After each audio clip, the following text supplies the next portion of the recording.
I chose MCAT by James because I was looking for someone to help me through the MCAT journey one on one.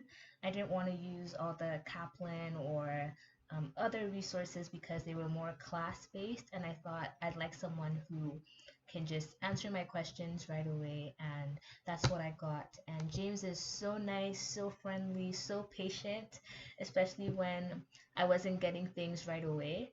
And that just made the experience really amazing. It's about an 8 month process, and throughout the whole time, you see your improvements and you're building on content all the time. So it's a lot easier. It's not as daunting, and it was just an awesome experience. As for my MCAT, that was my first time writing it, and I know I did much better than I would if I had not taken MCAT by James. And so I recommend him to anyone who has done it before and hasn't gotten a good result, or who just wants their first time to be super easy and calm. And yeah.